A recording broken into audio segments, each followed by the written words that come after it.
Eu iniciei a gravação aqui, ela é feita pelo Google Meets. E depois ela fica salva no meu Google Drive e aí eu compartilho depois, a gente posta no YouTube. Tá bom? Perfeito. Perfeito. Então, Então, se quiser podemos começar, começar. é isso? Tá? Você quer fazer alguma introdução antes ou a gente já começa? É, Não, é só. Pode Então, começar, professor. perfeito. Bom, eu preparei essa aula para o nosso minicurso de revisão e resolução de questões do ENAD. Eu me voluntariei para o tema métodos quantitativos e econometria. E, bom, a metodologia que eu escolhi para essa aula é basicamente questões distintas do ENAD. Eu coletei questões da última, desde a prova de 2022 até de 2006, que tivessem temas relevantes para a gente.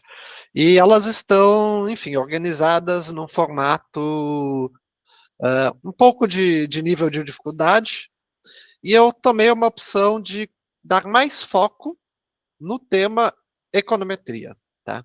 Essa escolha se deu em duas funções.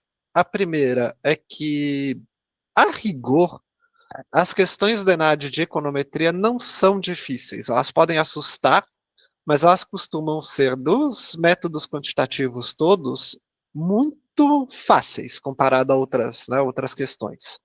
Porque uma parte grande delas, na verdade, você resolve conceitualmente. Você não precisa fazer cálculos propriamente nas questões.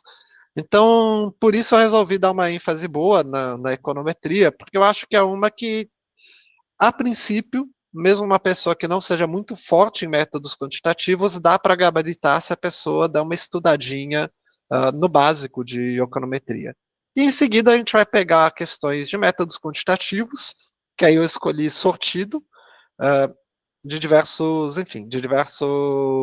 temas distintos, né? Tem alguns temas, algumas questões que eu selecionei para métodos quantitativos que flertam com distintas áreas do conhecimento da economia. Bom, dito isso, vamos ao nosso bloco de econometria.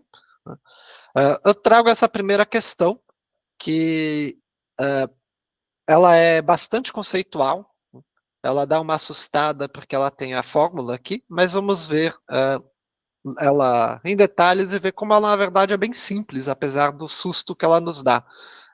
Bom, lendo a questão, né? Considere o modelo de regressão linear múltipla com variável dependente y e variáveis explicativas x1, x2, x até k, que pode ser expresso como yt igual a beta1 mais beta2 de x2t mais beta3 de x3t, assim por diante até beta-k de xkt, mais um termo do erro t, né, no qual o termo do erro significa o fator de erro, do t1, 2 e assim por diante, no índice relativo às observações amostrais.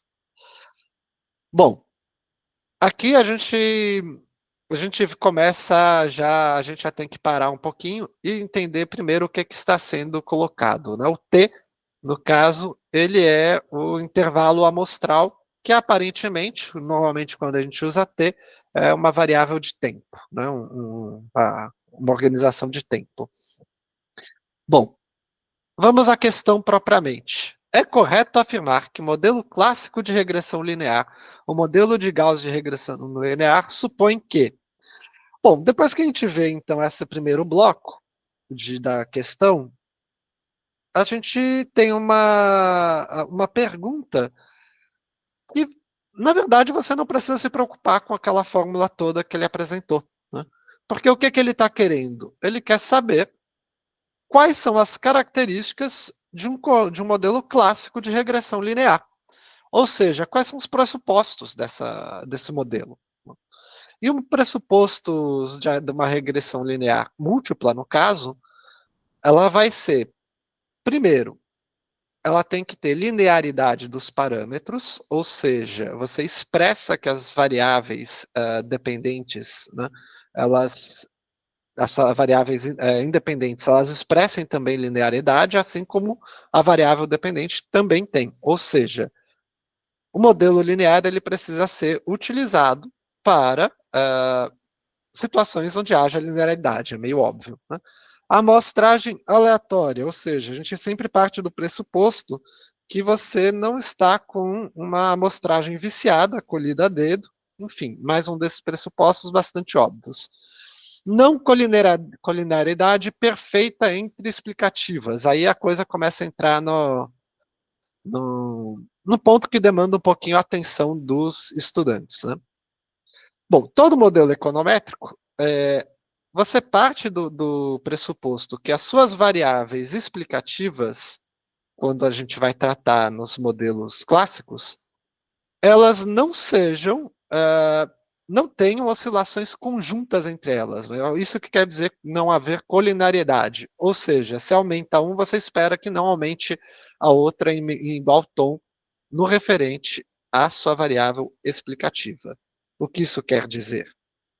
Isso quer dizer que, basicamente, todos os fatores, todas as variáveis explicativas, cada uma delas, elas têm impacto independente em relação uma à outra, em relação ao seu modelo.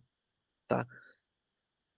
Vamos ao próximo item, o próximo pressuposto, que a média condicional dos erros é zero, ou seja, que a média dos erros esperadas é zero. Isso quer dizer que a gente espera que, em média, a distância entre os valores observados e os valores esperados, calculados pela nossa regressão, cheguem ao valor sempre zero. Então, a soma deles tende a ficar rente à nossa linha de regressão. Bom, e aqui alguns termos que a gente utiliza sempre quando a gente vai falar de regressão linear, que novamente assusta, mas é fácil de entender. Homocedasticidade. O que isso quer dizer? Que o desvio padrão da sua regressão, né, em relação aos valores observados, ele não seja oscilante. Você espera que ele seja o mesmo desvio padrão para qualquer ponto. Eu já volto aqui e explico mais detalhadamente, né, para a gente conseguir entender melhor isso daqui. E por último, a gente considera que os erros eles são não autocorrelacionados. Então vamos lá. Qual é o comportamento normal que a gente espera, né, o comportamento esperado de uma regressão? Que quando você trace a sua linha da sua regressão, ela observe primeiro que não haja grupos seguidos de erros, né, ou seja, de distância entre observado e esperado, conjunturais, né, ou seja, que você não vai ter, por exemplo, no caso como y a gente utiliza para renda, vou fingir aqui que isso é uma regressão de renda, que você tenha uma situação em que, independente do grupo de anos que você está trabalhando, se vamos dizer é 2000 a 2010 ou de 2010 a 2020, você não tenha conjunturas econômicas persistentes que vão dar, por exemplo, no número observado inferior ao esperado ou superior, né, no caso de boom. Então, por exemplo, se a gente estivesse usando aqui essa regressão para o PIB brasileiro, a gente veria nos anos 2008, 2009, 2010, 2011, um certo comportamento autocorrelacionado dos erros, porque teve uma conjuntura internacional, certo? Então, essa regressão ela não vai ser completamente expressiva da realidade. Tá? Então, esse não vai ser uma observação que se encaixe perfeitamente no modelo clássico. Então, vamos agora à solução dessa questão. Ele nos dá algumas opções que ele quer que a gente diga se é correto ou não. O primeiro é a regressão na relação linear entre pelo menos duas variáveis explicativas seja exata. Não existe essa regra. A relação linear, ela, entre os termos, ela não precisa ser exatamente exata, ela precisa ser linear, os parâmetros precisam ser lineares. Mas a relação linear entre elas não precisa ser exatamente exata, e muito menos dois termos, né? O valor aqui é completamente arbitrário. Então, essa A está incorreta. A B é que a variância dos erros varie na amostra. Lembra que eu falei da homocedasticidade? Então, o que eles estão falando é justamente o contrário. O que eles estão falando é o seguinte, que eles esperam que haja uma variação em cada um dos períodos em relação ao erro. Isso daí isso quer dizer que ou os erros vão se tornar mais antes ou mais próximos no passar da sua amostra. Isso é ter uma variância dos erros. O que a gente pode chamar de, por exemplo, efeito escopeta, tá? Que é quando você faz uma regressão linear e você vê nas pontas finais, por exemplo, que os erros eles vão se tornando muito mais distantes da linha. Então, isso significa que a sua regressão ela vai se tornando pior com o passar do tempo para prever os valores. Então, nesse caso, você tem uma heterocedacidade, não uma homocedasticidade. Então, portanto, o B está errado, porque o que a gente espera é a homocedasticidade, que sempre os erros estejam na mesma distância, mais ou menos, da nossa linha. O C, o valor esperado do fator do erro seja diferente de zero. Bom, aqui uma dos itens é justamente que o valor esperado do erro seja zero, certo? Então, portanto, o C está errado. D, os erros não sejam correlacionados. E aí a gente tem uma que bate. Se os erros. Se a gente espera que os erros sejam não autocorrelacionados, o último do nosso pressuposto ali, então o D de dado está correto. Mas vamos à próxima só para a gente verificar. Os valores das variáveis explicativas x2, x3, xk variem de amostra para amostra. Isso também não é necessário. Isso vai depender um pouco da realidade, né? Isso depende dos dados que você está trabalhando. Então, portanto, a gente fica com D. Né? É uma questão que, veja, você na verdade não tem cálculo nenhum a ser feito, ela é bem conceitual. E, embora alguns desses conceitos sejam complexos, quando a gente vai ler as questões, a gente consegue rapidamente identificar que a D é a única correta, né, porque os erros não sejam correlacionados, é um pressuposto forte do nosso modelo linear clássico. Então, essa é a primeira questão, uma questão mais conceitual, que eu escolhi para começar. Né? Essa é um estudante que sente, para rever os pressupostos das regressões, deve tirar de letra. Tá? Então, eu recomendo que vocês revejam esses itens nas suas apostilas, nos seus livros de preferência. E vamos, então, ao próximo. Essa segunda questão, ela também é bastante interessante de ser trabalhada, ela é conceitual também, mas aqui ela já não é mais voltada aos pressupostos, né? Aqui ela vai ser mais sensível ao conteúdo que a gente está trabalhando. Então, vamos lá. Suponha que o Ministério da Educação contrate um economista como consultor para mensurar o efeito do gasto público com a educação sobre renda da população. O consultor propõe o modelo a seguir. E aqui aparece a nossa fórmula, que pode assustar um pouquinho. Né? Vou ler a fórmula daqui a pouquinho, para a gente ler já da forma correta. Nesse modelo, LNYT e LNGT são, respectivamente, o logaritmo da renda da população e do gasto público com educação no período T. XJT, J1AK são variáveis de controle. Beta 1, beta 2, gama J e J1AK são coeficientes da regressão e o T é o termo de erro aleatório. Bom, por que eu li aqui primeiro? Porque é muito mais fácil você ler a regressão depois que você já sabe o que cada uma das partes diz. Né? Então, a gente pode ler aqui ela já em forma corrida, e eu recomendo que, como passo para esse tipo de questão, vocês escrevam em algum lugar mesmo, né, na sua prova, no rascunho, para facilitar. Então, como a gente lê essa, essa regressão? A variação da renda ocorre a partir do nível médios dos gastos em educação,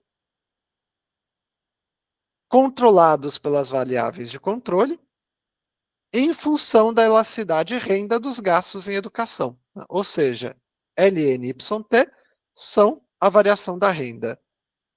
O beta 1, ele acaba servindo aqui como o gasto, né? Como gasto nível médio, né? O nível inicial. O beta 2, ele vai ser, agora sim, a variação em relação desculpa, o beta 1 ele vai ser a base de renda inicial.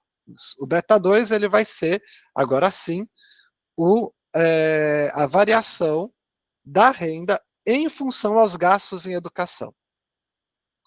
E o resto, então, já a gente pode praticamente descartar para a nossa leitura, porque vão ser as variáveis de controle que não estão assinaladas aqui. Então, se eu nem sei quais elas são, eu posso ignorar aqui para a nossa resolução. Então, o que me importa, basicamente, é só essa primeira parte, né, que vai do LNYT até o LNGET. Então, vamos agora ver as opções.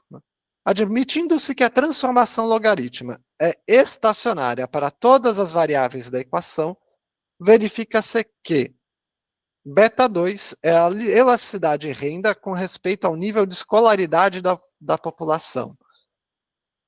Bom, beta 2 é referente ao logaritmo do gasto em educação e não do nível de escolaridade. Então, a gente rejeita a hipótese A, né, a nossa alternativa A. A renda aumenta em R$1 para cada R$1 gasto em educação, se beta 1 igual a 1. Bom, vamos lá. Antes da gente verificar isso, a gente tem que notar o que essa regressão é. Ela é uma regressão em modelo log-log. Uma das características do modelo log-log é que o coeficiente ele vai ser igual a elasticidade.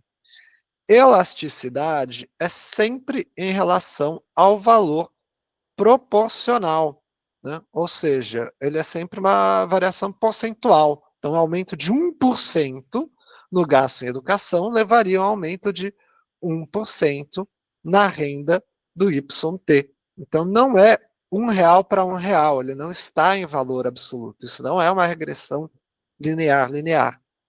Então, a gente rejeita a B. O beta 1, o C vai dizer, o beta 1 é o nível médio de gastos com educação controlado pelas demais variáveis do modelo. Bom, o beta 1, ele é o nível, na verdade, ele é a base do nível de renda, certo? Então, portanto, ele não é o nível médio de gasto da educação, ele é o nível básico da renda, do YT. Ele é aquilo que a gente vai chamar da constante, né, da nossa regressão, que é o nível mínimo de renda pelo qual você espera que a pessoa parta, independente dos gastos em educação. Então, portanto, a gente descarta C também.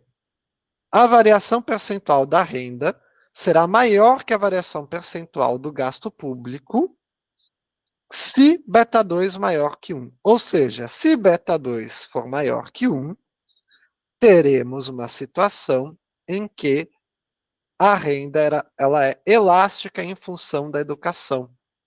Então, portanto, o D ele está dizendo uma verdade, certo? A variação percentual da renda será maior que a variação percentual dos gastos públicos com educação se beta 2 for maior que 1.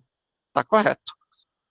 A beta E, a E, né, a questão E está dizendo a renda da população aumenta menos que 1%, quanto o gasto público com educação aumenta em 1% se beta 1 menor que 1. a renda da população aumenta menos que 1%, quando o gasto público com educação aumenta em 1%, se beta 1 é menor que 1. O que a gente tem aqui vai depender, né? Vai depender das variáveis de controle.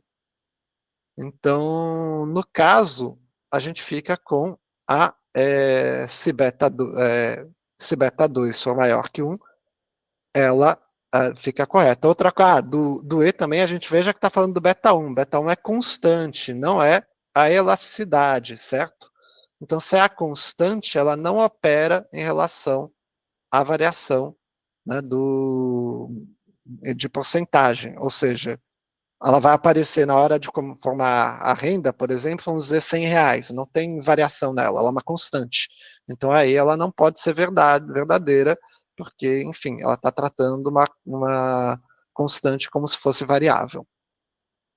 Então, a gente fica com a D. Né? Veja que o que você precisaria para conseguir responder essa questão, no fundo? Reconhecer que modelos log-log versam sobre elasticidade, e basicamente é isso. Se você reconhecer que versa sobre elasticidade, você consegue identificar que o beta 2 é a elasticidade, ela vai ser o indicador da elasticidade da educação, quer dizer, da renda em relação aos gastos em educação, certo? E com isso você responde a questão. Então, são duas questões que a gente pegou até agora, bastante conceituais, trabalhosas, mas que, a rigor, basta você conhecer os modelos regressionais, né, que não são tantos assim. Um estudante deve conhecer, pelo menos, o linear-linear e o log-log. Né? Esses dois, se o estudante conhecer, ele já mata boa parte das nossas questões. E agora a gente começa a entrar em algumas questões menos trabalhosas, né, porque elas são menos abstratas, e que, portanto, a gente consegue respondê-las mais rapidamente indo direto às nossas alternativas. Bom, essa questão: considere o modelo da regressão linear múltipla com variável dependente y e variáveis explicativas x1, x2, xk, que pode ser expressa como. Bom, e aí em seguida, né, temos a nossa regressão, que é uma regressão linear múltipla, clássica, que tem o o termo de erro novamente. Veja que essa é basicamente a mesma regressão, no mesmo modelinho que a gente trabalhou lá atrás, tá? Basicamente a mesma coisa, aliás, é a mesma regressão, mas agora a questão difere. E é uma questão bem mais fácil, né, em termos conceituais. Vamos ver as proposições. Neste modelo, 1. O alto grau de multicolonialidade torna imprecisas as estimativas dos parâmetros populacionais baseados no modelo de mínimos quadrados. Vamos lá, o que essa assertiva está dizendo? Que maior multicolonialidade, ou seja, se as nossas variáveis x2, x3 até xk, elas impactarem a variação em relação à minha variável explicativa mutuamente, né? Uma variação de uma impacta na outra, o nosso modelo será menos confiável, certo? Basicamente é isso que está dizendo, e está correto. Se você tiver multicoliniariedade das suas variáveis, o seu modelo será menos confiável do que se ele tiver menor multicoliniariedade. Então, quanto maior a multicoliniariedade, menor a sua precisão. Simplesmente podemos olhar aqui e falar que é verdadeiro. O erro da especificação por inclusão de variável explicativa irrelevante torna tendencioso o estimador de mínimos quadrados dos parâmetros populacionais. O que ele está falando aqui? Basicamente, é que se você incluir uma variável que ela não tem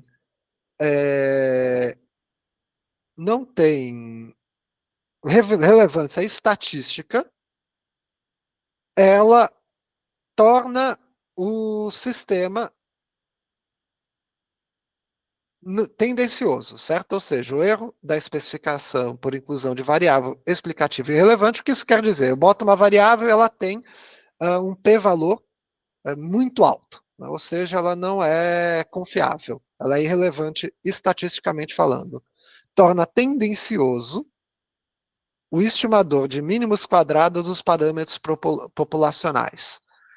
Isso não é verdade, porque quando você acrescenta a variável irrelevante, ela é irrelevante estatisticamente. Então, portanto, ela não vai criar estimador tendencioso para você. Ela vai, no máximo, ampliar, criar uma amplitude maior na variação, mas ela não vai nunca tornar tendencioso, porque ela é irrelevante. Poderia acontecer o contrário, se você tirar uma variável que era relevante, aí sim, aquelas que não eram tendem a se tornar, né, aquelas que eram também relevantes, elas tendem a se tornar viesadas porque você tirou uma relevante.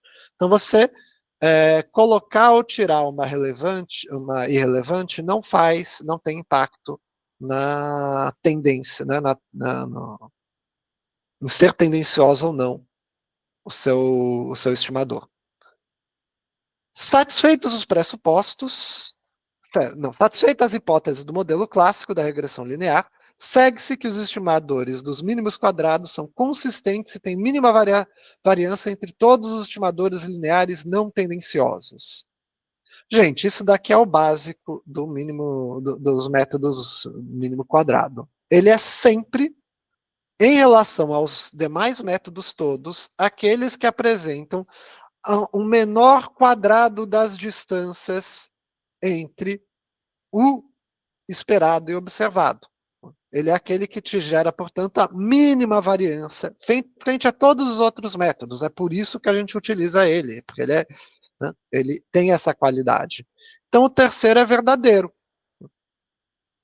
4. Ao se incluir uma variável explicativa irrelevante no modelo de regressão linear múltipla, o valor R² ajustado não se elevará de forma significativa, mesmo que aumente o valor de R².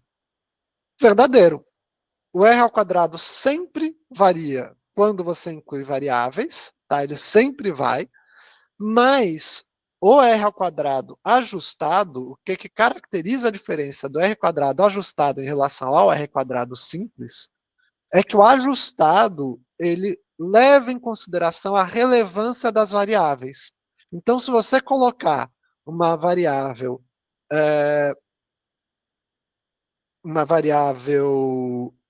insignificante estatisticamente no seu R², ele vai aumentar o R² simples, mas não vai aumentar tanto o R² ajustado, certo? Então, portanto, a 4 é verdadeira. Temos como verdadeira a primeira, a 3 e a 4, certo? Então, portanto, é D. Aqui eu quero fazer uma observação. Eu escolhi esse modelo de questão que tem várias, né, alternativas a serem marcadas como verdadeiro ou falso, apesar do INAD não vai mais trabalhar com esse tipo de questão, aparentemente, eu acho que são boas questões para se estudar, porque você acaba tendo que responder várias questões, né, em uma só. Então, o que a gente viu aqui? Multicolorineidade, nós vimos distância e variância, né, distância do observado e o esperado e a variância, vimos R² e R² ajustado. Então, uma excelente questão para vocês sentarem e, se cada um desses termos aqui vocês não entenderem o que é, sentar, rever no material com calma, né, fazer anotação, enfim.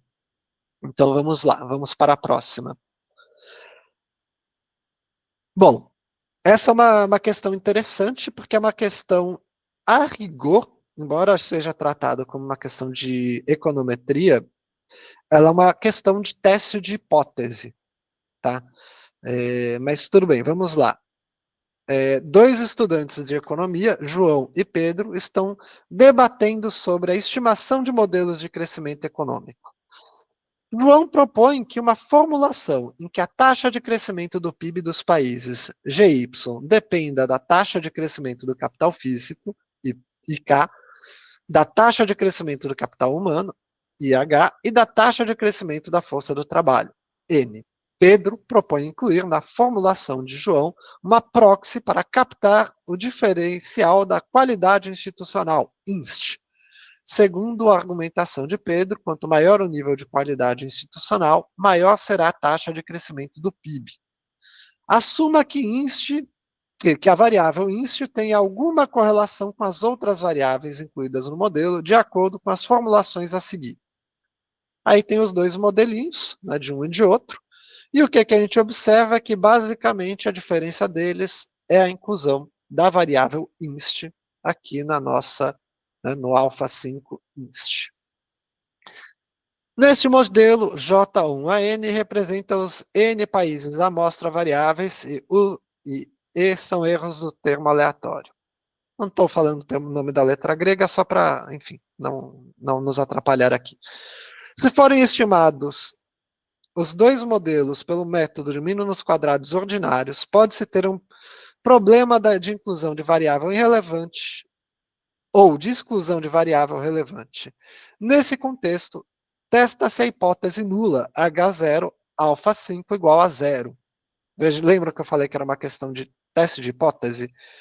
Foi dito tudo isso, mas a gente tem que basicamente dizer o que fazer, né? Basicamente dizer a consequência desse teste de hipótese. Então, na situação acima descrita, se for rejeitada H0, então, na estimativa do modelo proposto por João, os coeficientes estimados são viesados. Se rejeitado H0, ou seja, se houver INST, né, se a INST ela tiver relevância, então o modelo proposto por João, que exclui, são viesados. Então, a gente rejeita alfa 5, certo? Essa proposta, o A dela, ausência de INST, resultaria em viés das demais variáveis? Sim, certo? Porque se a gente está dizendo que se ela for relevante, ela então a gente rejeita a hipótese. O que a gente viu lá atrás, basicamente, é que sim, quando você tira uma relevante, ela cria viés nas demais. Então a gente já fica com A. Se não for rejeitado H0, então na estimativa do modelo proposto por João, os coeficientes estimados são viesados. Enfim, não. A gente pode continuar os demais, mas basicamente o que a gente precisava conhecer aqui? Saber o impacto do teste, né, em conseguir ler esse H0 com alfa 5 igual a zero, ou seja, que o nosso coeficiente de INST vai ser zero, e a gente lembrar da nossa regrinha do viés, que a gente viu aqui atrás, né? Cadê aqui do viés? Enfim, que a gente viu aqui atrás, quando você tira uma variável que é relevante, quando você tira ela dos demais, você cria viés nas sobrantes. Isso é uma regra, portanto, para ser seguida a qualquer modelo regressional que a gente faça. Quando a gente identifica uma variável relevante estatisticamente, se a gente tira, a gente vai causar viés nas demais. Bom, próxima questão que eu escolhi aqui. Na discussão sobre os termos determinantes da renda dos indivíduos, argumenta-se que a experiência e a educação influenciam positivamente a renda no mercado de trabalho. Contudo, o efeito da educação é convexo, enquanto o da experiência é côncavo. Ou seja, um ano a mais de educação aumenta cada vez mais a renda, ao passo que um ano a mais de experiência aumenta cada vez menos a renda.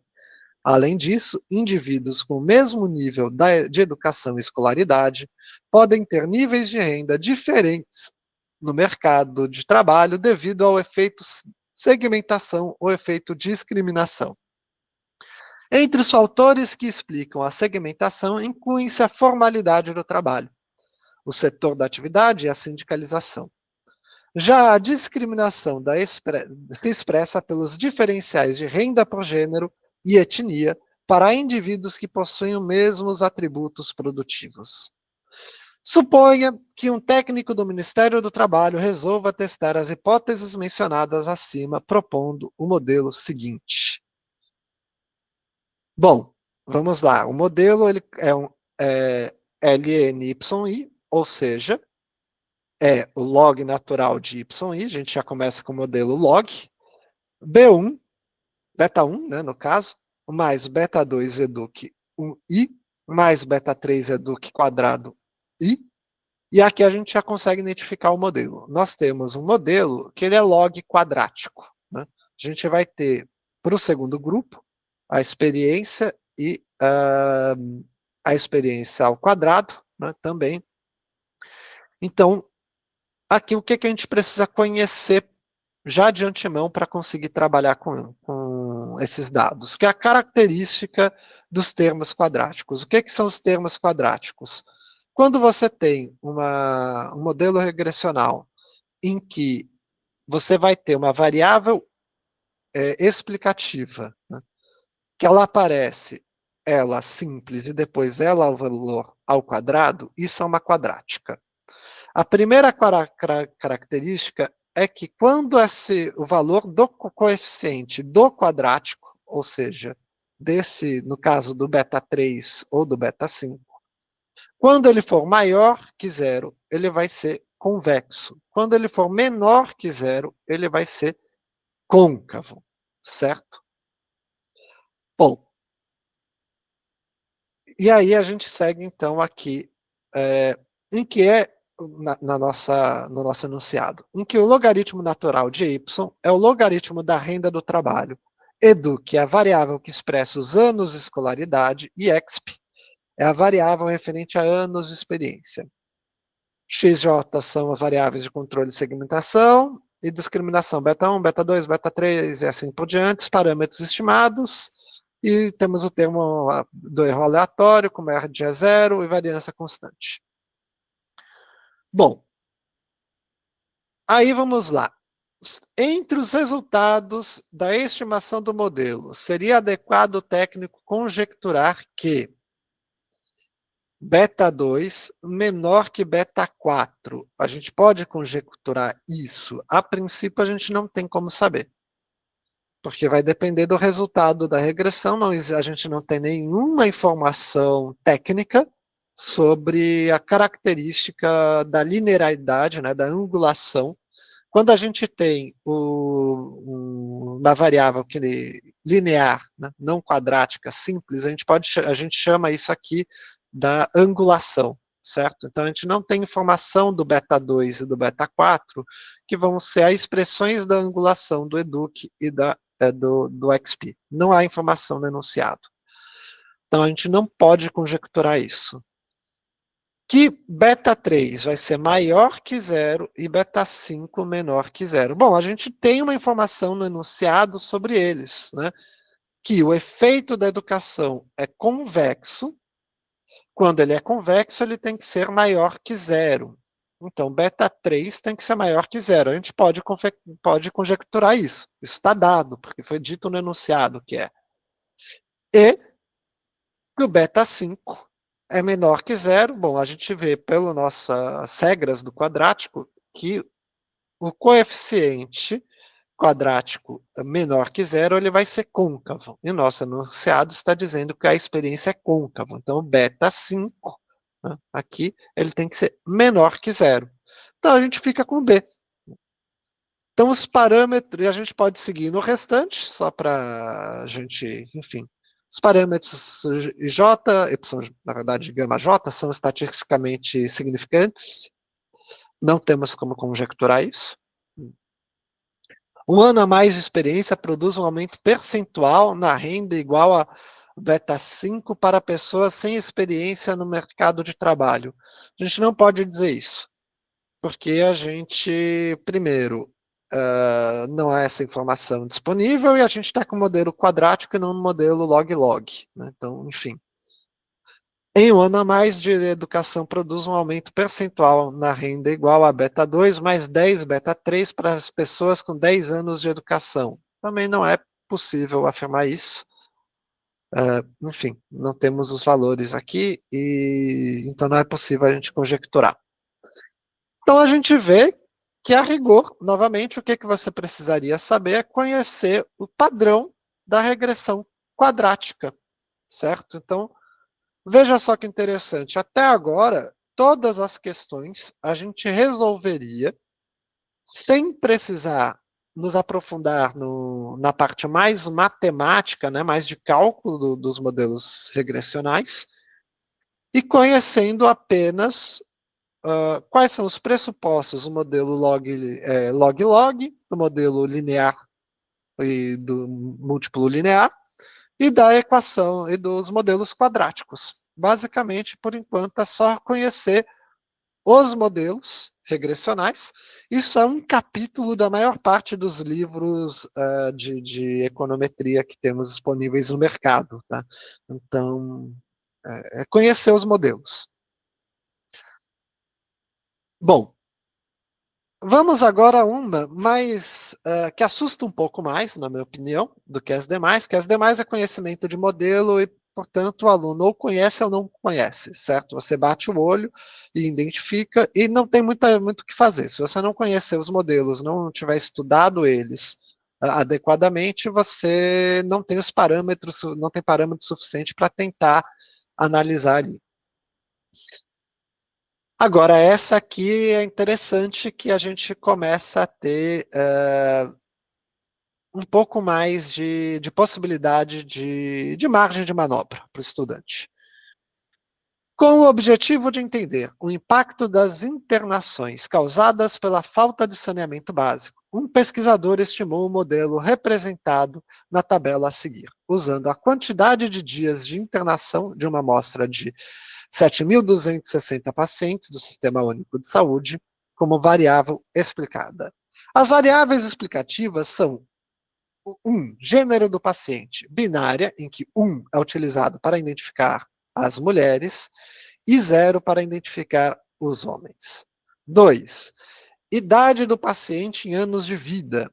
E 3. Motivo da internação, também binária, em que recebe o valor 1 para identificar as internações que são causadas por problemas de saneamento básico e valor 0 para as demais internações. Além de tudo, essa questão está muito bem escrita. Bom, primeira coisa que eu recomendo, sempre que vocês tiverem essas variáveis, que são variáveis dummies, né, variáveis que são 0, 1, categóricas, na verdade, essas variáveis que são ou 0 ou 1, já faz uma colinha, anota na prova. Então, do gênero, 0 é igual a homens, 1 é igual a mulheres. Vamos colocar também os termos aqui, né, que a idade é idade em anos. Então, portanto, ela não é categórica. Não precisamos nos preocupar com ela tanto assim. E o motivo, 0 demais e 1 saneamento. Com isso, eu já tenho a colinha, eu consigo identificar bem como ler os nossos coeficientes. Antes da gente avançar nela, eu vou aqui trabalhar item por item dessa nossa tabela, como uma forma de revisão, certo? De regressão.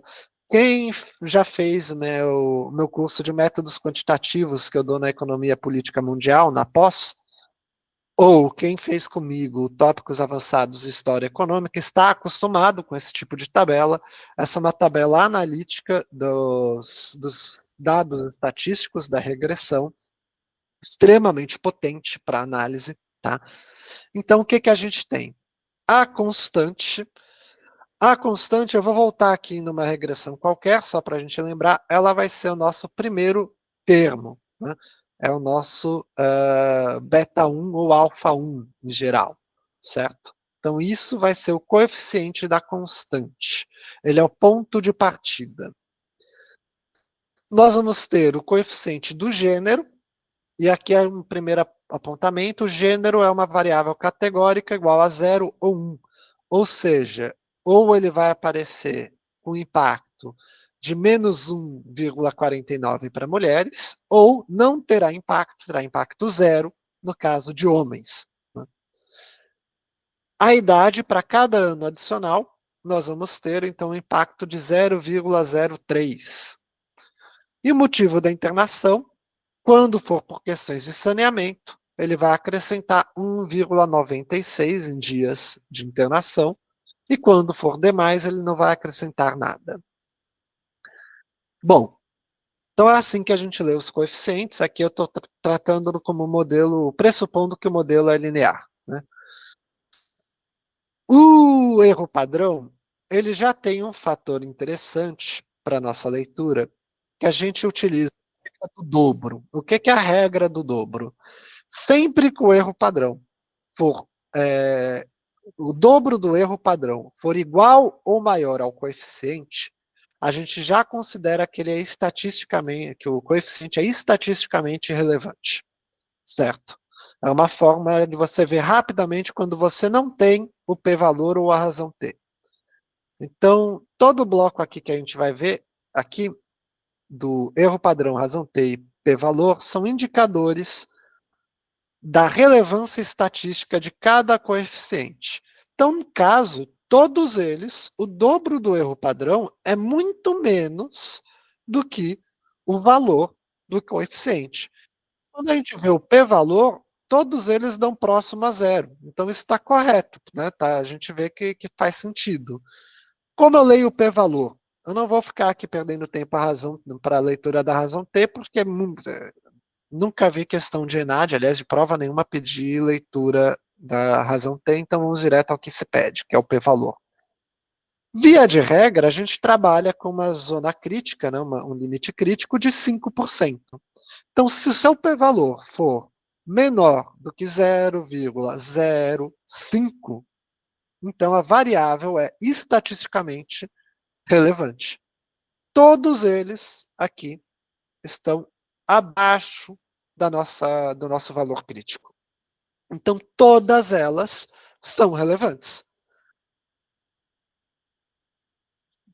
Então, veja que nesse modelo, esse quadro aqui descritivo dos coeficientes e sua relevância estatística, ele já nos dá uma boa descrição do que a gente está vendo aqui a princípio, né? A gente tem uma identificação que mulheres vão ficar menos tempo internadas. Nós temos identificação de quem é internado por motivos de saneamento tende a ficar mais tempo internado, que quanto mais idoso o paciente, mais tempo internado ele vai ficar, e a gente tem todas elas, né, impactam de forma significativa. Muito que bem, vamos lá aos demais itens. Média da variável dependente, né, ou seja, tempo, qual a variável dependente? Tempo de internação. O que a gente tem aqui é que a média da variável dependente é 5,57, ou seja, em média ficaram aí 5 dias internados, né? E o desvio padrão da variável dependente é 7,56. Isso aqui é uma informação muito relevante. Por quê? Se o desvio padrão da variável é maior do que a variável dependente, isso quer dizer que você tem uma grande variabilidade do tempo de internação, que vai de 0 dias, ninguém pode ser internado a dias negativos, certo? Então, vai de 0 dias até 12 dias e meio, mais ou menos, né? Então, a gente tem uma variação muito grande. E quando a gente vai para o erro padrão da regressão, na mesma coisa, a gente vê que é também um valor muito grande. Isso, obviamente, vai impactar num R quadrado muito pequenininho. o R ao quadrado dele vai ser, obviamente, né, um valor muito pequeno. No caso, foi 0,0327. E o que é o R ao quadrado? O R ao quadrado é o poder explicativo da regressão. Então, como a gente lê isso? Que essa regressão ela é capaz de explicar 3,27%, ou se a gente for utilizar o R ao quadrado ajustado, que é o mais indicativo, nesse caso, 3,2% de todas as oscilações. Ele quase não explica as oscilações. Mas isso é esperado, porque eu estou querendo prever, vejam só, uma variável completamente oscilante, que é o tempo de internação, sabendo basicamente a idade, se é homem e mulher, e se é por motivo de saneamento ou não. Então é evidente que o nosso R quadrado vai ser pequenininho, mas isso não tem problema. Uma equação com baixo poder explicativo não quer dizer que essa regressão seja irrelevante. Porque quando a gente vai ver o p-valor aqui do nosso f, ele está muito abaixo do nosso nível crítico, 0,05, ou seja, a regressão ela atinge coeficientes relevantes, só que ela explica pouco as oscilações, só isso, não tem problema isso, certo? Em geral, a gente lê esse tipo de fenômeno como um fenômeno em qual a gente está detectando a tendência geral, mas ignorando uma série de outros fatores que são mais relevantes na determinação. Então, muito provavelmente, os diversos motivos vão ser mais relevantes do que os outros fatores que a gente está considerando. Então, dito isso, né, a gente, feita essa análise toda, a gente pode se debruçar o que é essa questão quer saber. Né? Considerando as informações apresentadas, assinale a opção correta. O coeficiente R quadrado encontra-se abaixo de 30%. É verdade. O que significa que o modelo deve ser descartado. Acabei de falar que isso não é verdade. Um R quadrado baixo não significa que você deve descartar o modelo. Pelo contrário, ele significa que você tem um modelo que ele explica uma porcentagem pequena das oscilações, mas você não vai descartar só por conta disso, certo? Quer dizer que você tem uma identificação numa parcela muito pequena do fenômeno, mas que você identificou dentro dessa parcela muito pequena um fator, estatisticamente falando, considerável. Ou seja, considera-se que, apesar de tudo, né, dentro dessa pequena variação que a gente consegue explicar, de fato a gente consegue identificar uma confiança estatística alta vista aqui no p-valor de f.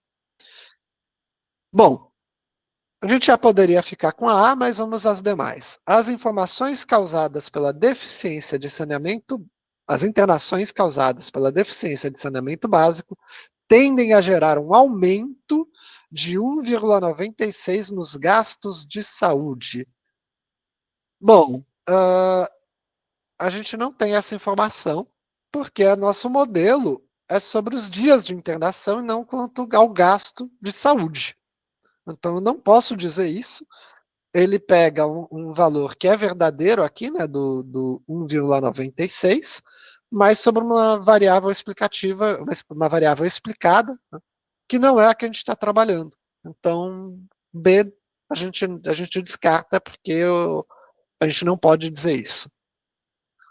A média de dias de internação para mulheres é estatisticamente maior que a internação para homens. Não.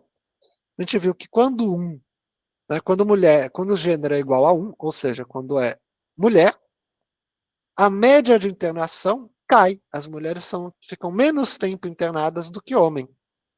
Então, portanto, C está errado. É o contrário. D. A variável idade não é estatisticamente significativa para explicar o número de dias de internação. O p-valor da idade é baixíssimo, então ela é estatisticamente relevante, sim. Né? O erro padrão dela também é muito abaixo da metade do coeficiente. Então, também, né, a gente pode dizer que, enfim, a idade é sim relevante. O teste F mostra que as variáveis explicativas conjuntamente são estatisticamente significativas para explicar o número de dias de internação. O teste F mostra que as variáveis explicativas conjuntamente são estatisticamente significativas para explicar o número de dias de internação. Bom, o teste F, como a gente vê aqui, o p-valor bastante baixo. A princípio, essa daí não sei por que não. Vamos ver, deixa eu ler com calma. O teste F mostra que as variáveis explicativas conjuntamente são estatisticamente significativas, muito bem, para explicar o número de dias de internação. Ora, como a gente viu aqui, há uma grande variabilidade, né? Então, a nossa explicativa, ela não é significativa nesse caso. Quer dizer, ela é significativa nesse caso, exatamente. Porque o p-valor de f é 0,000, e qual era a nossa zona crítica? 0,05. Então, 0,000 é menor do que 0,05. Então, é isso mesmo. E está correta. A gente descartou todas as demais e fica com a E. A gente poderia ter ficado com ela só pelo descarte das demais, mas eu quis aqui voltar, né, nela para a gente ver exatamente o que estava sendo solicitado. Teste de p-valor F da nossa regressão. Sempre a gente vai trabalhar na zona crítica. Se não for dito qual é a zona crítica, né, o nosso limite crítico, a gente trabalha a princípio com 5%. Mas aqui mesmo que fosse 1%, 0,5%, né, estaria abaixo, não interessa. Então a gente aceita e descarta as demais. Bom, vamos para mais uma de regressão aqui. Estamos acabando com o nosso bloco de econometria. E a gente vai em uma que eu escolhi porque tem o item Durbin-Watson, que é um item que normalmente assusta muito os estudantes e economistas em geral. Tá? Novamente, com um modelo de tabela similar a que a gente costuma trabalhar mesmo, um tipo de tabela analítica bastante funcional. E então vamos à nossa questão. As ações das empresas nacionais podem ter relação com os índices financeiros internacionais. Em busca de evidências empíricas, um analista coletou dados diários das ações de duas empresas brasileiras, empresa X e empresa Y, e estimou os modelos apresentados na tabela a seguir, usando o índice Nasdaq como variável explicativa. Constante, 24,39, e aqui, valores entre parênteses, são os erros padrão dos coeficientes estimados, um asterisco, significância ao nível de 10%, dois asteriscos, significância ao nível de 5%. Bom, mesmo que ele não tivesse o asterisco aqui, a gente poderia usar a nossa regra do dobro, né? A gente dobra aqui o erro padrão, ele ainda está muito abaixo da constante, então seria significativo. E o mesmo coisa para a empresa Y. O coeficiente da Nasdaq, que é a nossa variável explicativa, a gente tem 0,003, um erro padrão de 0,001. Se a gente dobrar ele, ele ainda está abaixo. Né? Então, portanto, ainda é significativamente. E ele tem um asterisco, ele é significativo ao nível de 10%. E para a empresa Y, temos 0,055 com erro padrão de 0,006. Significativo ao nível de 5%, e novamente, se a gente dobrar, a gente vê que fica muito abaixo. Para ambos os casos, 64 observações. Vamos aos R quadrados. Da primeira empresa, o R quadrado é 0,0432, ou seja, o poder explicativo do modelo é apenas de 4,32. Ela oscila muito em relação ao nosso modelo. E o R² da empresa Y é 0,5080.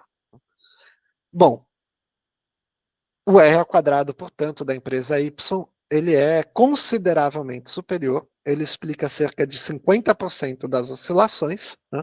Isso já é um dado relevante.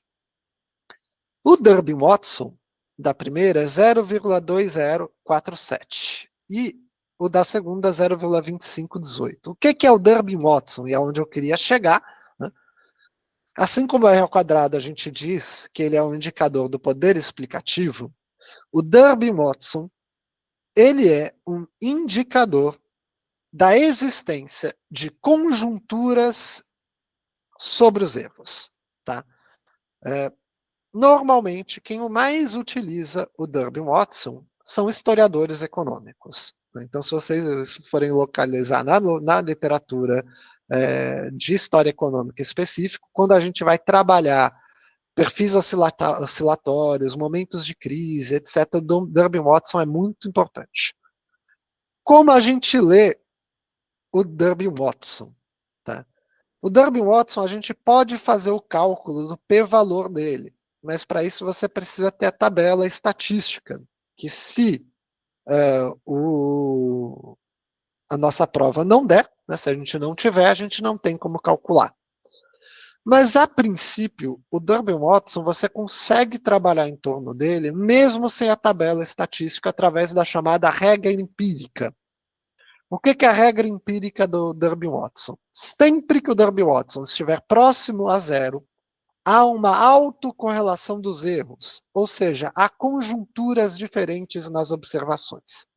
Então, no caso do Durbin-Watson aqui, 0,2047, isso muito provavelmente vai significar que durante largos períodos a gente vai ter observações abaixo da nossa linha de previsão e ocasiões com concentrações de observações acima da nossa observação. Se isso for uma série temporal, imagino que como é a mesma empresa, só pode ser uma série temporal, isso quer dizer que, em geral, essa empresa vai ter conjunturas positivas e conjunturas negativas frente à nossa linha de regressão, certo? E o outro 0,25 também.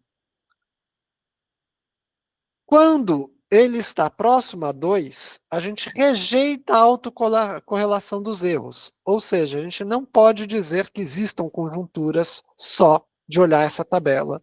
Né?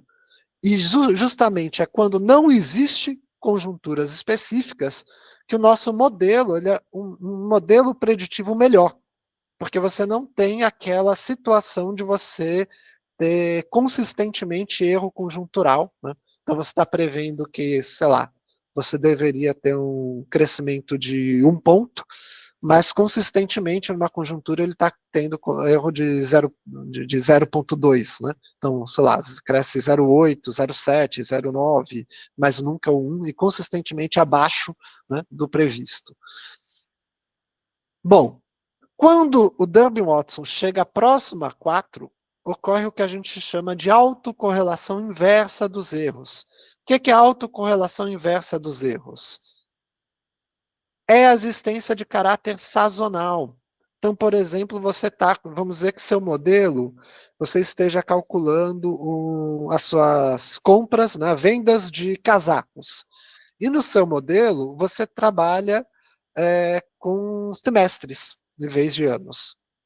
E aí vai ter um semestre, que é um semestre mais, né, de verão, em que vão vender menos os seus casacos. E o seu semestre de inverno, que vai vender mais. Então, consistentemente, nesses casos, você vai ter uma situação em que ele vai vender menos do que esperado, seguindo sempre de uma mais do que esperado. Então, essa é a autocorrelação inversa.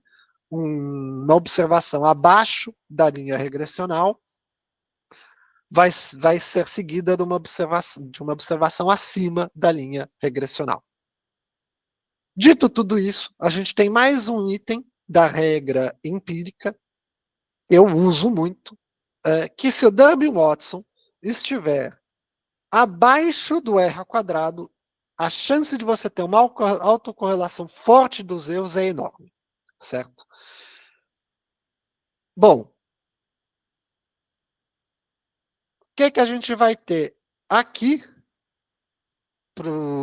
em seguida, vai ser o teste de White, certo? Eu vou, antes da gente ir para a questão, terminar de ler aqui. O teste de White, ele é um teste da homocedasticidade, ou seja, é aquele teste que verifica se as distâncias dos erros têm aquele movimento de aproximação ou distanciamento da sua reta regressional em blocos. Então, se na primeira metade tem mais, se ele está mais próximo ou mais distante da linha. O p-valor do teste de White a gente utiliza muito, né? Em geral, todos os programas que a gente utiliza que trabalham com teste de White vão nos dar o p-valor também, né? E em geral as provas costumam também nos dar. Bom, o p-valor, se ele estiver abaixo do nosso nível de significância, que a gente tem que saber qual é, tem que ser estabelecido, se não for dito vai ser 5%, mas aqui ele nos diz que é 5%. Então, sempre que estiver abaixo, a gente rejeita a homocedasticidade, ou seja, trata-se de um modelo característico pela heterocedasticidade dos erros. Os erros apresentam padrão enfim, de aproximação ou afastamento ao longo da amostra. Desvio padrão variante. Bom, então vamos agora ler nossas alternativas. Né? Com base nos resultados apresentados e considerando 5% de significância, assinale a opção correta. A. Rejeitam-se as hipóteses de heterocedasticidade e não a autocorrelação para ambas as empresas. Rejeita-se a hipótese de heterocedasticidade, ou seja, que a gente rejeita pelo p-valor, né, ao nível de 5%, para ambas as empresas? Não, uma está abaixo e a outra está acima. Então, a gente não rejeita para ambas as empresas. Então, essa A já não é. Rejeita-se a hipótese da homocedasticidade para a empresa X, ou seja, o teste do White, do p-valor do White dela, está abaixo do nível de significância, verdade, e rejeita-se a hipótese de não autocorrelação para a empresa. Não, peraí, eu pulei. E não se rejeita a hipótese de não autocorrelação para a empresa Y. O Durbin-Watson dela era baixíssimo, né? Muito próximo a zero. Então, a gente sabe aqui que vai ter, sim, uma autocorrelação. Então, eu não posso, então eu não rejeito a hipótese de não autocorrelação para a empresa Y a princípio. Não se rejeita a hipótese de não, ou seja, eu rejeito. Né? Eu rejeito, então, portanto, não pode ser a B. Não se rejeita a hipótese de homocedaticidade para a empresa X, certo? E rejeita-se a hipótese de não autocorrelação para a empresa Y. Rejeita-se a hipótese de não autocorrelação para a empresa Y. Vamos lá? A gente vai lá para o nosso teste do Durbin-Watson, novamente, 0,25, baixíssimo, muito próximo de zero. Eu não posso rejeitar, certo? Então, rejeita essa hipótese da autocorrelação para a empresa Y, não pode ser. D. Não se rejeita a hipótese de homocedasticidade para a empresa X.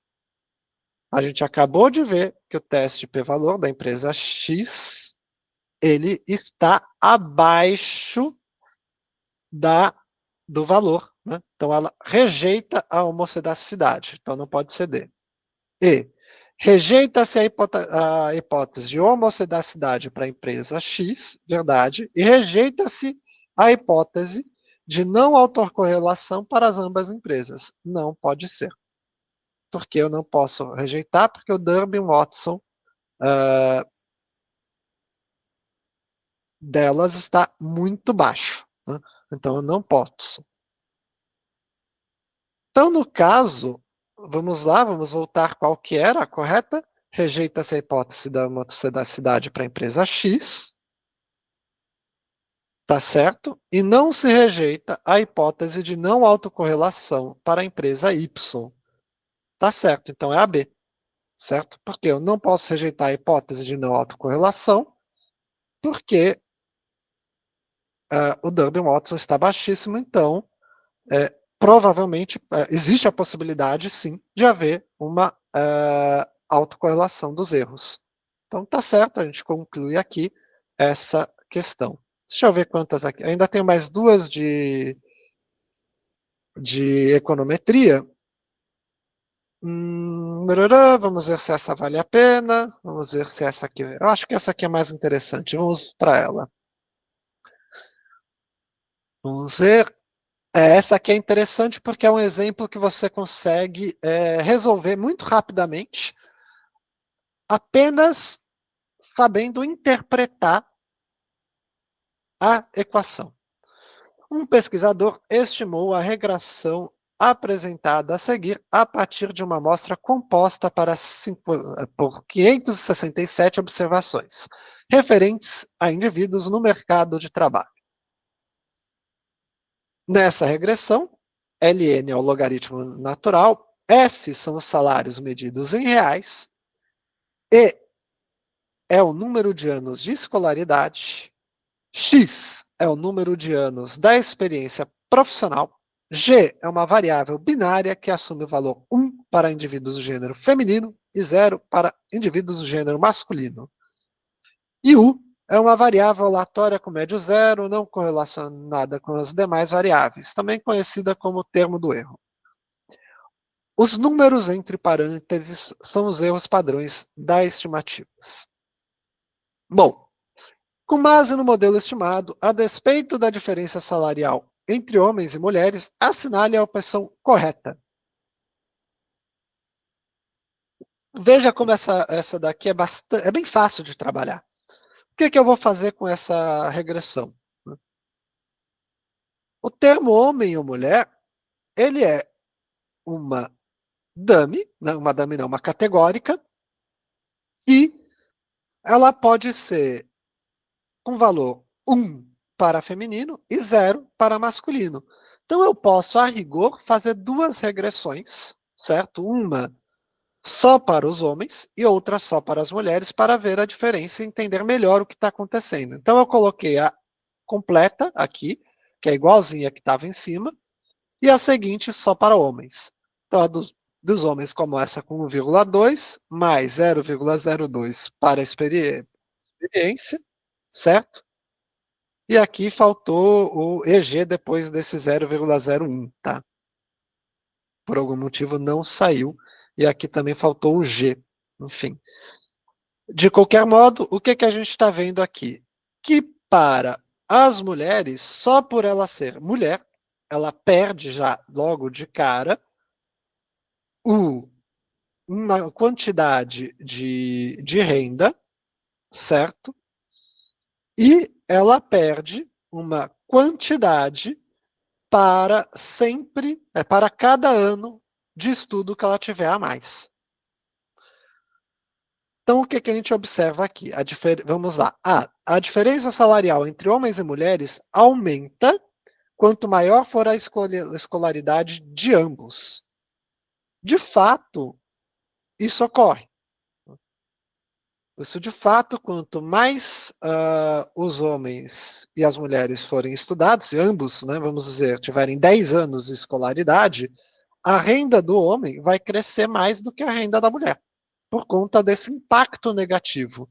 Veja que o tempo de escolaridade, que é o E, ele vai aparecer positivamente, muito forte, e negativamente mais fraco, em função se é mulher. Então, se é mulher, cresce um pouquinho menos o salário dela, né? Então lá está correto, a diferença salarial entre homens e mulheres aumenta quanto maior for a escolaridade de ambos. Vamos continuar com o restante, só para desencargo. A diferença salarial entre homens e mulheres diminui quanto maior for a experiência profissional de ambos. O termo X, que é a experiência, ele não tem nenhum modificador dele em relação se é homem ou mulher. Então, não vai ter um impacto na distância do salário entre uma e mulher se você crescer, né, o tempo de experiência dos dois igualmente. Teoricamente, os dois devem crescer igualmente. Então, B a gente rejeita. O modelo não rejeita a hipótese de igualdade salarial entre homens e mulheres, uma vez que o coeficiente estimado da variável G não é significante. Bom, primeiro que embaixo aqui a gente tem os erros padrões né, das variáveis. A gente, pela regra do dobro, vê que todos eles são significantes, sim. Segundo, que a gente não pode dizer, então, que o modelo rejeita. Essa informação não é válida, né? Porque justamente o que o modelo está nos mostrando é justamente o contrário. Que ele reforça a hipótese, né, de distância salarial. Portanto, ele rejeita a hipótese de igualdade salarial. As mulheres ganham aproximadamente 4% a menos que os homens, independentemente do tempo de escolaridade e da experiência profissional que tenham. Esse modelo, bom, o que ele está dizendo aqui seria referente a esse menos 4, né, das mulheres. Só que o que a gente observou é que o tempo de tempo de estudo, né, de escolaridade dela afeta sim também a distância salarial. Então ela não vai ganhar sempre menos, 4% a menos os homens. Depende do nível de escolaridade e do tempo de experiência né, dos dois. Então a gente rejeita o D. E o salário de uma mulher com 10 anos de escolaridade é aproximadamente 3% menor do que o de um homem com a mesma escolaridade e experiência profissional. Bom, como a gente resolve isso aqui? A gente pega esse EG, que é escolaridade versus gênero, né, quando a mulher é 1, a escolaridade ela vai ter um impacto de 0,001 para cada ano a mais. Então, a gente multiplica por 10 e fica 0,01. Bom, é bem menos, né, do que 3%, então a gente rejeita, né, também a gente rejeita essa hipótese. Então a gente fica com a nossa A. Bom, eu dei bastante foco na econometria. Agora eu vou entrar nas quantitativas. E aqui, desculpa, gente, é que eu recebi uma mensagem aqui que eu tive que dar uma olhada, mas enfim, parece que veio com a notícia urgente, mas não tinha nada de urgente. Voltando aqui, bom, vamos aos métodos quantitativos, e eu escolhi, sortido, diversos temas que flertam com métodos quantitativos, inclusive algumas questões das questões gerais, que não são das questões só para economia, certo? Métodos quantitativos, via de regra, vão aparecer. Bom, eles vão aparecer em diversos temas das provas de vocês. Vocês vão ter muitas questões que vão ser sensíveis ao conteúdo, ou seja, que vocês precisam conhecer também o tema ao qual ele está tratando, mas eu escolhi algumas aqui que a gente não precisa ter tanto esse conhecimento, né, para a gente ir exercitando. Eu escolhi uma questão que é uma leitura de mapa. Tá? Quem fez métodos quantitativos pelo EPM comigo, que enfim, imagino que ninguém que vai ver aqui viu, porque, né, não é o público-alvo, mas quem viu vai lembrar que eu bato muito na tecla de que cartografia faz parte dos métodos quantitativos, tá? Então, para as ciências humanas, domínio de leitura de cartografia é fundamental, porque uma parte considerável dos métodos quantitativos podem aparecer no formato cartográfico. Bom, então a gente tem aqui o mapa, certo? Com diversos valores quanto aos países com maior área plantada com transgênicos no mundo. Bom, primeiro que eu já quero deixar bem claro que isso aqui tem toda a característica de um mapa que vocês não devem fazer, tá? Também com um título completamente inadequado. Aqui a gente precisaria ter qual é o ano de referência, enfim, o fato de que o mundo inteiro deveria estar aparecendo no começo do enunciado, enfim, não vou me estender aqui, mas é só para deixar claro que esse é um mapa de difícil leitura mesmo, porque ele está mal elaborado. Bom, então antes de qualquer coisa, vamos ver o que nós temos aqui. Nós temos, em ordem, os 5 países com maior área plantada, com aqui o indicativo da posição deles. Então, 1, Estados Unidos, 2, Brasil, 3, Argentina, 4, Canadá, 5, Índia. Temos em cada um deles o valor da área plantada por tipo de cultura, soja, milho, algodão, canola, alfafa e outras culturas.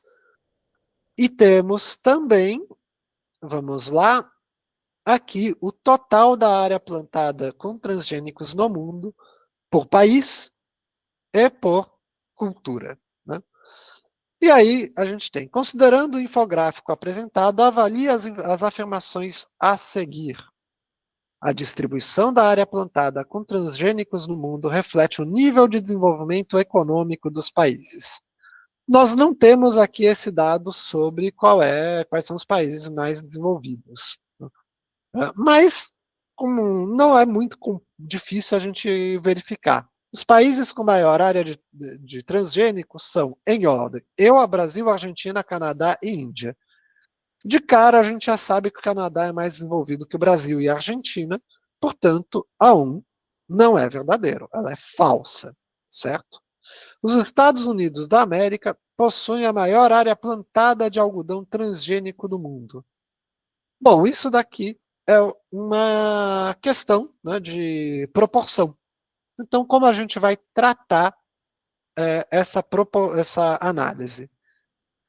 Como a gente vai fazer? A gente, primeiro, pode escolher alguns países relevantes de área plantada de algodão. Nós temos o Brasil, temos a Argentina, mas a gente tem a Índia com 100%. Né? Então, se a gente comparar com os Estados Unidos com a Índia, o que a gente provavelmente vai atingir melhor resultado imediato para a verificação se os Estados Unidos é ou não aquele que tem maior área. Qual é a área total de plantio de transgênico, né, dos Estados Unidos? 75 MHA. Né? Então, nós temos aqui essa área, e qual é a área do algodão frente ao total? 6%. Então, basta multiplicar por 0,06, certo? Que eu vou ter aqui a minha área plantada de 4,5. A área total da Índia é de 11,4, mas é totalmente voltada para o algodão. Como 11,4 é maior do que 4,5, logo os Estados Unidos não possuem a maior área plantada de algodão transgênico do mundo. Simples, está vendo? É uma questão muito fácil de fazer, mas que exige esse olhar de método quantitativo para análise de infográfico, coisa que, em geral, é muito pouco executada nos nossos cursos de economia no Brasil afora. O hemisfério norte concentra a maior área de produção transgênica. Bom, aqui eu vou pegar apenas os países que eu tenho a área plantada, tá? Porque a gente tem uma série de países aqui que a gente não sabe qual é a área plantada, então é mais fácil olhar só os que tem e utilizar como critério. Do hemisfério norte, nós temos Canadá, os Estados Unidos e a Índia. Somando a participação da área, né, plantada que está aqui, de cada um, ele nos dá 52,5%, que é maior do que 50%. Então, de fato, o hemisfério norte concentra a maior área de produção transgênica. Então, é verdadeiro. Então, temos 2 e 3 verdadeiro. A área de produção de soja transgênica é maior no Brasil que da Argentina. Novamente, questão de proporção, a gente bota a área total do Brasil vezes a participação de soja, vai dar 33,634. E da Argentina, 23,6 vezes a área plantada, né, que é proporcionalmente maior, mas dá um valor menor. Né?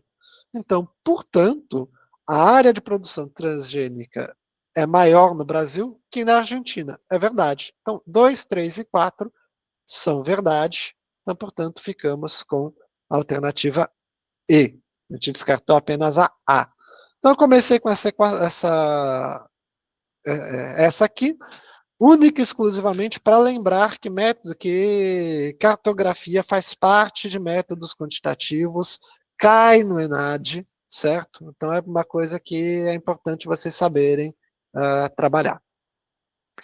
E agora a gente vai entrar em algumas de probabilidade, aqui que eu escolhi. Escolhi algumas simples, tá? Mas que eu acho que elas cobrem muitos casos que podem cair em prova. Carlos está iniciando a apresentação de seu novo projeto para sua equipe e dispõe de 10 CDs novos. Essa questão é uma questão que, se cair hoje em dia, eu acho que as pessoas, bom, enfim, né, não nem necessariamente vão entender a ligação entre apresentação e CD. Mas tudo bem, essa é uma questão que eu peguei, eu acho que é de 2006, tá, gente? Bom, sendo que apenas um deles contém o arquivo preparado no dia anterior. Como Carlos se esqueceu de assinalar o CD que tem o arquivo, ele precisa escolher aleatoriamente o CD para iniciar a apresentação.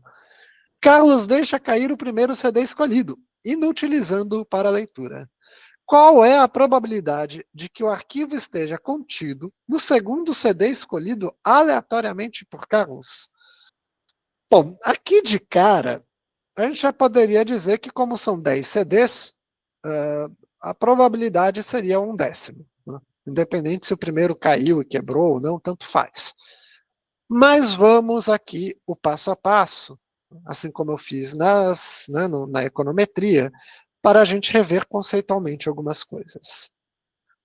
Bom, quando a gente trabalha com essas situações da probabilidade, a gente trabalha com que tenha condições, né, duas probabilidades diferentes que se articulam. A gente trabalha com a lei completa da probabilidade, que diz que a probabilidade do evento B ela vai ser igual a probabilidade de B dado A, vezes a probabilidade de A, mais a probabilidade de B dado não A, vezes a probabilidade de não A. Ou seja, qual a probabilidade do conteúdo estar no CD, no segundo CD, dado que não estava no CDA, e qual é a probabilidade de estar no segundo CD, sendo que estava no segundo, sendo que estava no primeiro CD que caiu e quebrou, certo? Bom, no caso, qual a probabilidade de A? Né? Aqui vamos trabalhar A, que é o primeiro CD tinha arquivo. Bom, é 1/10, né? Então, a gente pode trabalhar aqui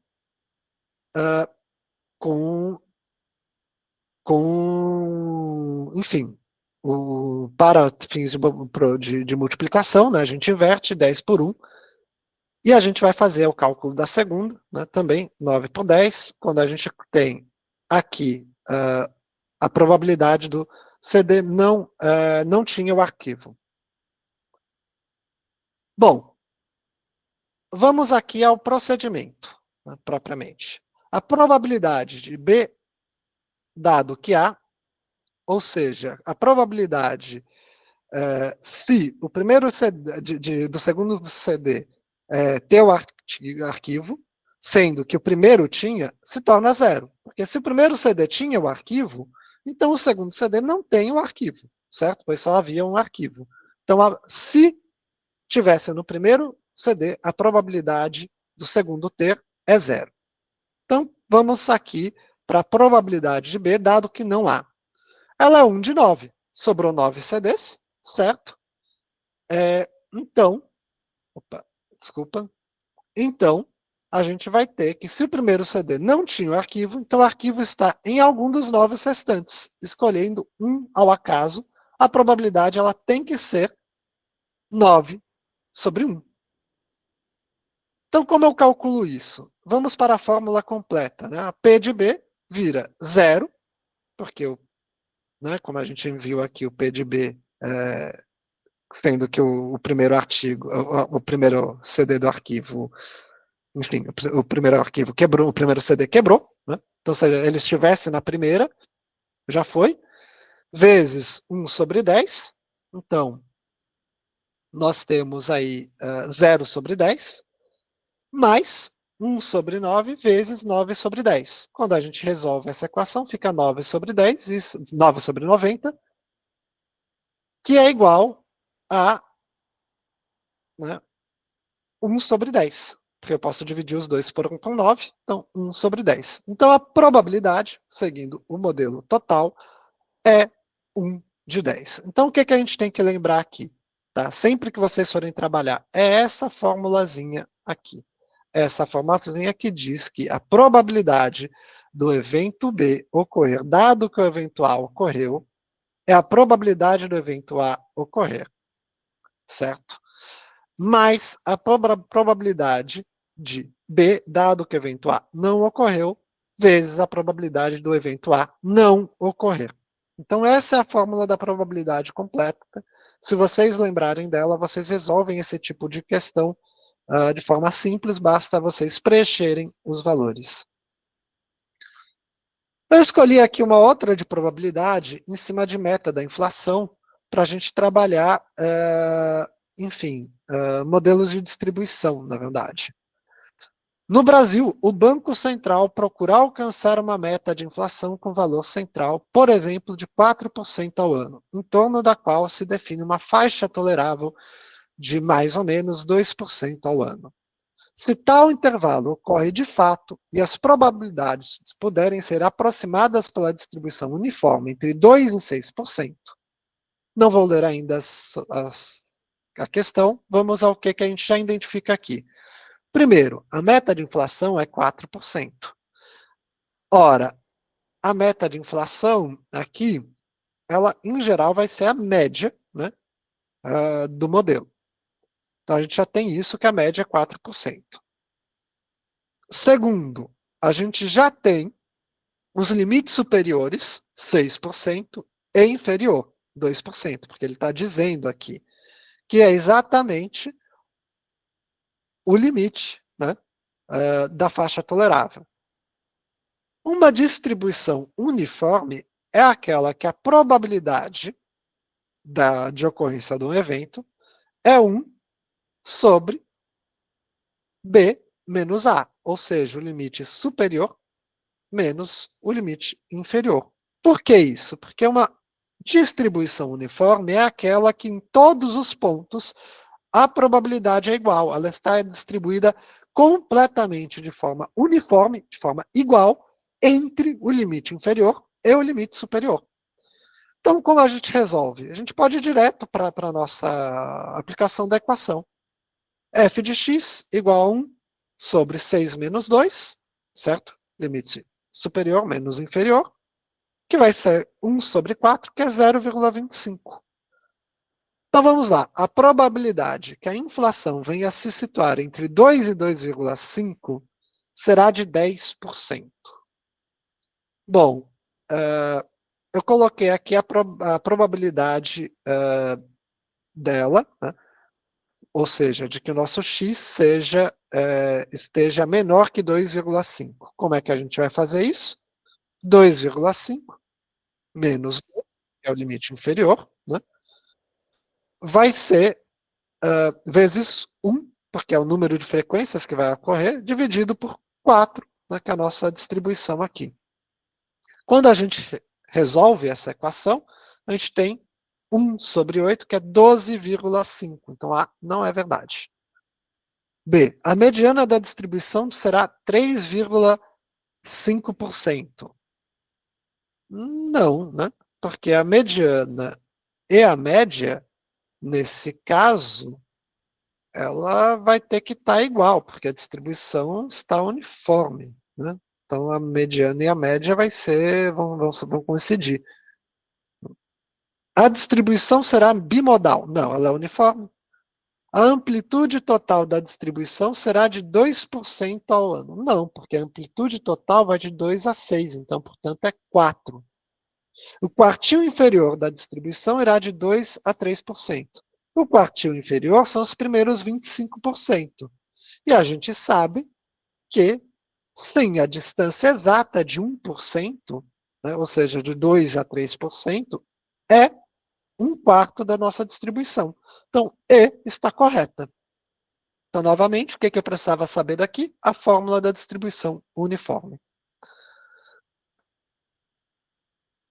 Bom, temos ainda uns 23 minutos. Deixa eu ver qual que eu quero aqui. Eu acho que é essa aqui. Vamos continuar com essa. Considere a tabela a seguir que apresenta dados referentes a aplicações em 3 ativos hipotéticos com respectivos retornos e probabilidades. Esse eu peguei que eu achei interessante, porque é um caso, inclusive, que a gente pode utilizar na nossa vida do trabalho, né? Isso daí a gente pode realmente utilizar para soluções de problemas concretos. Com base nos dados apresentados, avalie as afirmações a seguir. Bom, então vamos lá.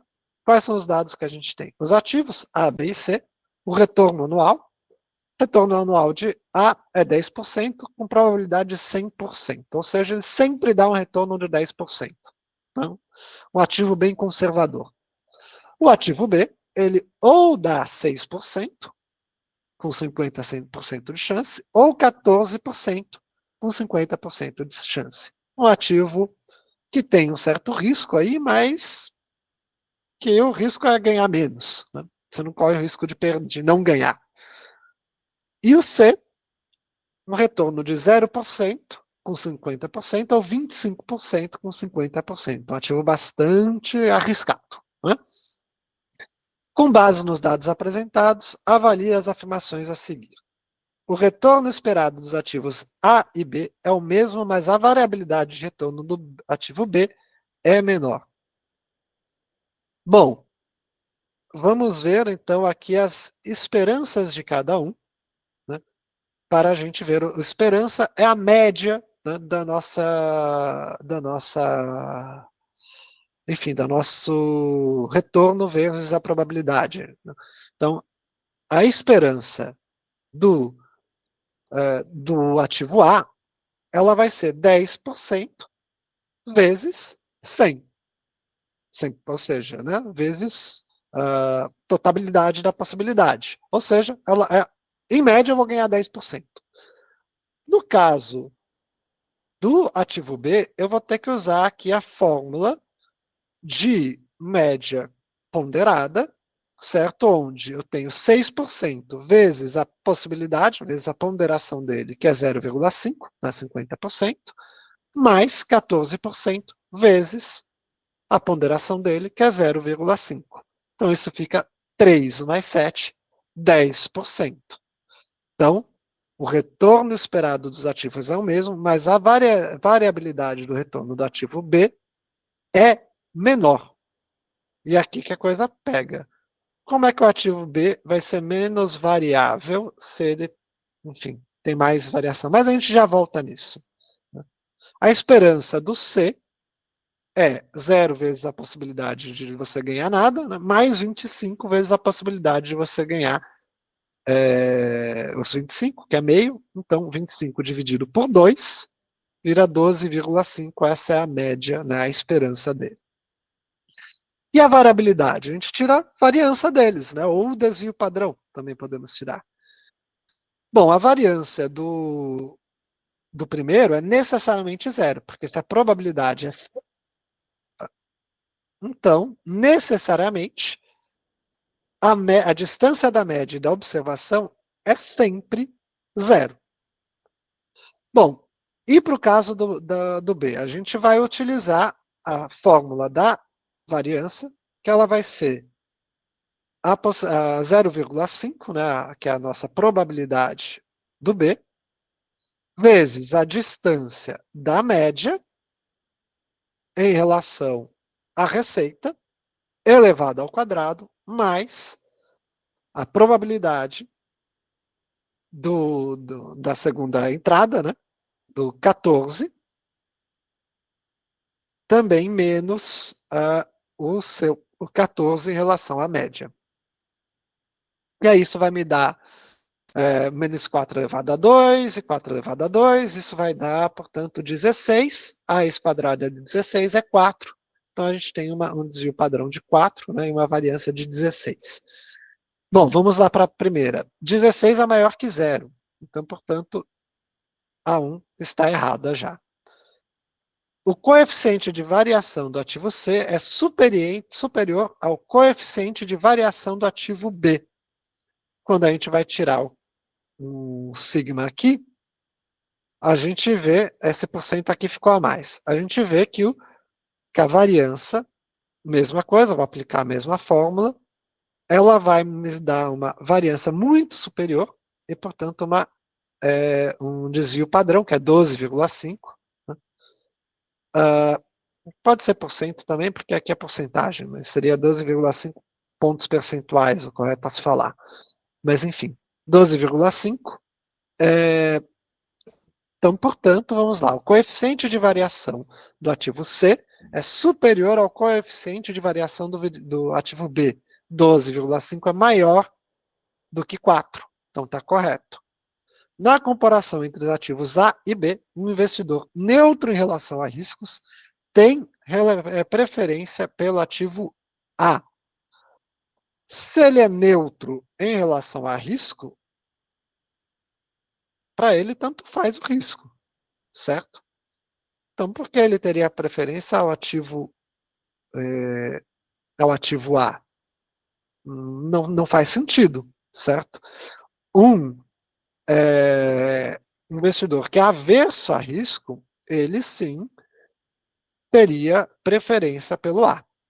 Então, aqui, veja que de conhecimento específico, eu só preciso saber o conceito do investidor neutro, averso ou afeito. Né? Então, basicamente, a questão toda é método quantitativo, com um itemzinho que a gente precisa conhecer para a gente conseguir ver. Então, descartamos, né? A variabilidade de retorno do ativo B é menor? Falso. 2, aceitamos. 3, descartamos. Então, ficamos com 2, B de bola. Vamos ver agora quais que eu posso dar preferência. Aqui, vou resolver apenas mais uma, que o nosso tempo está esgotando, e eu vou para uma, deixa eu ver uma que seja relativamente rápida de fazer. Essa aqui, de estatística descritiva, né? Se o índice de desenvolvimento humano de uma região é muito alto, considera-se essa região desenvolvida se apresenta IDH médio ou alto. É considerada em desenvolvimento e, por fim, se apresenta IDH baixo ou muito baixo, é considerada subdesenvolvida. A tabela a seguir apresenta a frequência relativa das 27 unidades da Federação do Brasil em relação à classe do IDH. E aí a gente tem a primeira classe muito baixa, a segunda classe baixa, a terceira classe média, a quarta classe alta, a quinta classe muito alta. E com a frequência relativa de cada um deles. Nesse contexto, avalie as informações a seguir a respeito das medidas de tendência central dos dados agrupados apresentados na tabela. A média do IDH das unidades de federação está situado na terceira classe. Bom, como a gente faz a média, nesse caso, é tirar a média ponderada, certo? Lembrando, como a gente tem aqui a categoria, né, a gente tem uma categoria de limite, né, os nossos dados, para fins de média, a gente trata no meio do valor. Então, por exemplo, aqui, entre 60 e 70, a gente vai tratar como 65. Entre 70 e 80, 75. Entre 80 e 1, é 90. Então, a gente vai fazer a média ponderada desses valores. 65 vezes frequência, né, vezes meio, que é 50%. 75 vezes 0,45, que é 45%. E 90 vezes 0, isso aqui está errado, é 0,05, tá? Não é 0,5, é 0,05. Ou seja, vezes 5%. O valor, isso daqui está correto, é 70,27. 70,27, ele cai na quarta, né? Ele já está fora da terceira, ele está no alto. Então, não está situado na terceira classe, está situado na quarta classe, que é alto. Então, a primeira a gente descarta. A moda do IDH das unidades da federação está situado na quarta classe, IDH, alto. Bom, a moda, ela é sempre, como você vai fazer a moda ela é sempre aquele que mais aparece, certo? Então, você vai ver a frequência dele, né? A frequência do item 3, ela é maior do que a frequência do item 2, né? Que, portanto, é maior do que a frequência do item 3, ela é bem maior. Então, a moda, ela está, no caso, no item 3, e não no item 4. Então, também descarta. A mediana do IDH das unidades de federação está situada na terceira classe. A mediana, a gente vai sempre utilizar aquela fórmula, que é o número de amostras mais 1, dividido por 2, você chega na mediana. 27 mais 1 fica 28, dividido por 2, 14. Bom, a terceira classe, ela vai, né, aqui, ela vai incluir até 50% dos valores, certo? Porque os outros não têm, 0, né, 0, 0, e a outra tem até 50%. Bom, se é até 50%, isso quer dizer que 13,5 das unidades federativas, né, estão ali. Isso quer dizer que da primeira até a 14ª observação, estarão todos dentro da terceira classe. Então, portanto, a 14ª observação, que é a nossa mediana, estará na terceira classe. Então, 3 é verdadeiro. Então, B de bola, apenas 3. Então, bom, gente, eu corrigi aqui uma série de questões com vocês.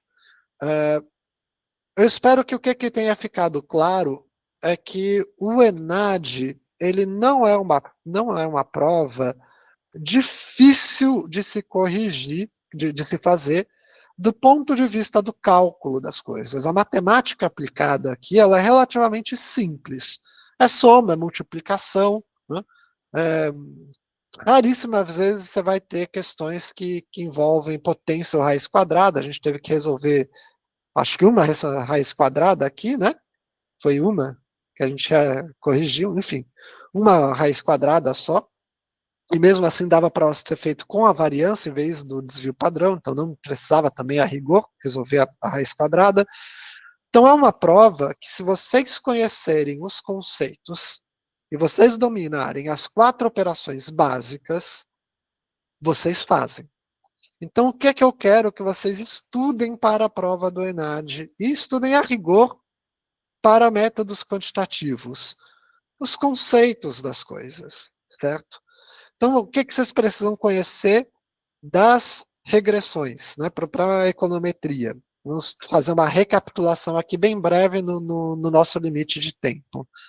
Então, para a econometria, o que eu preciso saber? Os pressupostos do modelo, dos modelos mínimos quadrados, que são basicamente esses, especialmente a média condicional dos erros ser zero, a homocedasticidade dos erros e os erros não autocorrelacionados. Esses 3 itens vocês precisam saber, né, desses 3 pressupostos, mas é bom saber todos os pressupostos, não são muitos. E de preferência você conhecer características das regressões, especialmente as regressões lineares, as regressões log-log e as regressões quadráticas. Eu não encontrei, pode ser que tenha em algum ano, mas eu não encontrei, olhando, tenha caído a cúbica e nenhuma relevante de modelo log linear ou linear log. Tá? Mas vocês conhecerem o desenho, conhecerem essas características gerais, pode ser útil. Então, por exemplo, aqui nós tivemos uma que a gente precisava saber se o desenho era convexo ou côncavo, né? Precisa conhecer isso só conhecendo. Ou você sabe, ou você não sabe, então você tem que verificar.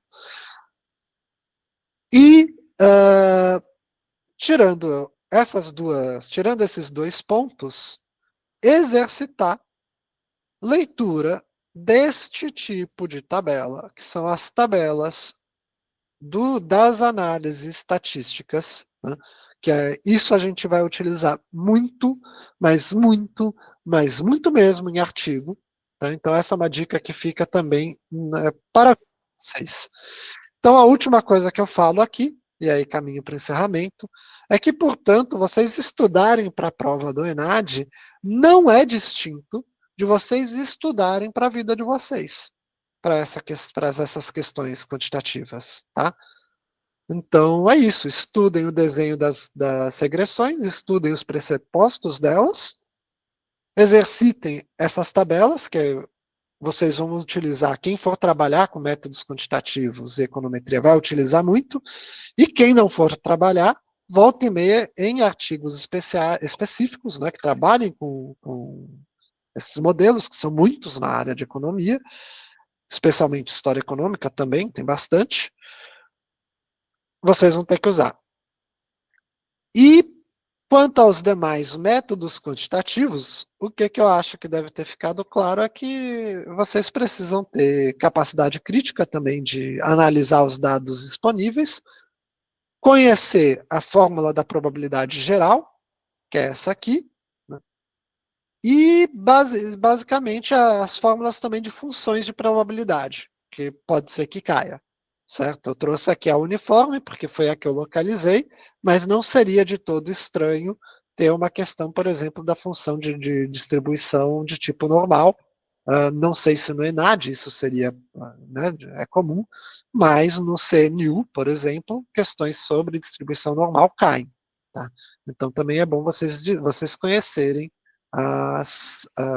enfim, as diferentes distribuições de probabilidade na vida de vocês. Então é isso. Eu praticamente cheguei no topo do nosso limite, não é isso, Júlia? Faltou 5 minutinhos, professor. Então é isso, gente. Eu acho que a gente não tem muitos aqui pessoas, acho que só o Gabriel, né, ficou até o final. Então, a não ser que o Gabriel tenha alguma questão para eu levantar, para eu responder, ou você, Júlia, fique à vontade. Então, a não ser que vocês não tenham alguma questão a levantar, podemos encerrar. Tá certo, professor. Eu vou encerrar a gravação, pelo menos. Tá? Perfeito.